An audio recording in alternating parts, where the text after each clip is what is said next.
ஒரு மகிழ்ச்சியான செய்தி. இதயம் நல்லெண்ணெயின் விலை லிட்டருக்கு ரூபாய் 105 குறைஞ்சிருக்கு. செப்டம்பர் 2023ல 1 லிட்டர் இதயம் நல்லெண்ணெயின் அதிகபட்ச விலை ரூபாய் 503. ஆனா இப்ப 1 லிட்டர் இதயம் நல்லெண்ணெயின் விலை ரூபாய் 398 மட்டும்தான் தமிழ்நாட்டுல. அப்ப இனிமே எல்லாரும் இதயம் நல்லெண்ணெய் வாங்கலாம் இல்ல? 2 ஸ்பூன் போதும். Lion date syrup. இதுல அயன், ஃபைபர், விட்டமின்ஸ், நோய் எதிர்ப்பு சக்தி அதிகமா இருக்கு. Line date syrup. சிவகங்கை மாவட்டத்தைச் சேர்ந்த இந்திய கடற்படை மாலுமி இளமாறனின் பாட்டியை நகைக்காக மர்ம நபர்கள் கொலை செய்தனர்.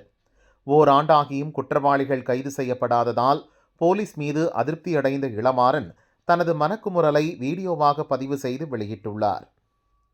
என்னை கிரிமினலாக்க வேண்டாம் என அந்த வீடியோவில் வேதனையுடன் கூறியுள்ளார். நான் போன வருஷம் 2024 ஜனவரி மாதம் லீவுக்கு போயிருந்தப்ப என்னுடைய அம்மா பார்த்தாங்க. ஒரு 60 வயசுக்கு மேலே இருக்கும். அவங்க ஒரு மிகவும் கொடூரமான முறையில் கையெல்லாம் வெட்டி அவங்க போட்டு அந்த நகையை திருடுறதுக்காண்டி பேசோடின்ற ஒரு கிராமத்தில் கொண்டு வந்திருக்காங்க. இது சம்மந்தமாக போராட்டம் பண்ணால் அக்யூஸ்ட் கைது பண்ணணும்னு சொல்லிட்டு ஆளுலாம் சொன்னாங்க. ஆனால் நான் பண்ணல. அன்னைக்கு போலீஸ் மேலோட நம்பிக்கை நண்டி இப்போ 2025 ஜனவரி ஆச்சு. இதுக்கடையில் ஒரு வருஷம் ஆச்சு. இது சம்மந்தம் எந்த ஒரு நடவடிக்கை எந்த ஒரு அக்யூஸ்டுமே கைது பண்ணல. நம்ம தமிழ்நாடு காவல்துறை, குறிப்பாக நம்ம சிவகங்கை மாவட்ட காவல்துறை.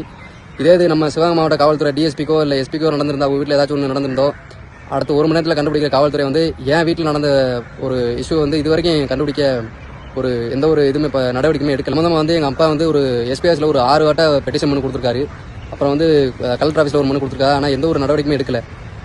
அதனாண்டி நான் ஒரு சிவகங்கையில் சாம்பையா ஸ்கூலில் நல்லா படித்து இந்த போஸ்டிங்கில் இருக்கிறேன். நான் அதாவது என்னை ஒரு கிரிமினல் ஆக்க வேண்டான்ற ஒரு கோரிக்கை சிவகங்கை மாவட்ட காவல்துறைக்கு நான் இந்த நேரத்தில் தெரிவிச்சுக்கிறேன். ஏன்னா எந்த ஒரு ஆக்ஷனுமே 1 வருஷம் ஆச்சு இது வரைக்கும் எடுக்கல. ஒரு மனுஷன் அவன் பாட்டுக்கு எந்த ஒரு பம்பு தும்புக்கும் போகாமல் அவன் பாட்டுக்கு இருக்கேன். அவனை ஏதாச்சும் அவன் குடும்பத்தில் ஏதாச்சும் ஒன்று நடக்குது.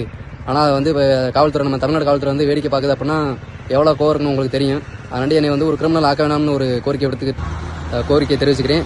இளமாறனின் வீடியோவை ஷேர் செய்துள்ள பாரதிய ஜனதா மாநில தலைவர் அண்ணாமலை தமிழக அரசுக்கு கண்டனம் தெரிவித்தார். இது தொடர்பாக அவர் வெளியிட்ட பதிவில் கூறியிருப்பதாவது: தமிழ்நாட்டு மக்கள் மாநில போலீஸ் மீது நம்பிக்கை இழந்து வருகிறார்கள். இது ஜனநாயகத்துக்கு கேடான ஒரு விஷயம். நாட்டுக்காக தன் வாழ்வை அர்ப்பணித்துள்ள கடற்படை மாலுமியின் பாட்டி ஓராண்டுக்கு முன் கொடூரமான முறையில் கொலை செய்யப்பட்டுள்ளார். நீதி கேட்டு மாலுமியின் குடும்பம் ஒவ்வொரு இடமாக ஓடிச் சென்று புகார் கொடுக்கிறார்கள். ஆனாலும் போலீஸ் எந்த நடவடிக்கையும் எடுக்கவில்லை. குற்றவாளிகள் இதுவரை கைது செய்யப்படவில்லை. முதல்வர் ஸ்டாலின் இனியாவது விழித்துக் கொள்ள வேண்டுமென அண்ணாமலை கூறியுள்ளார்.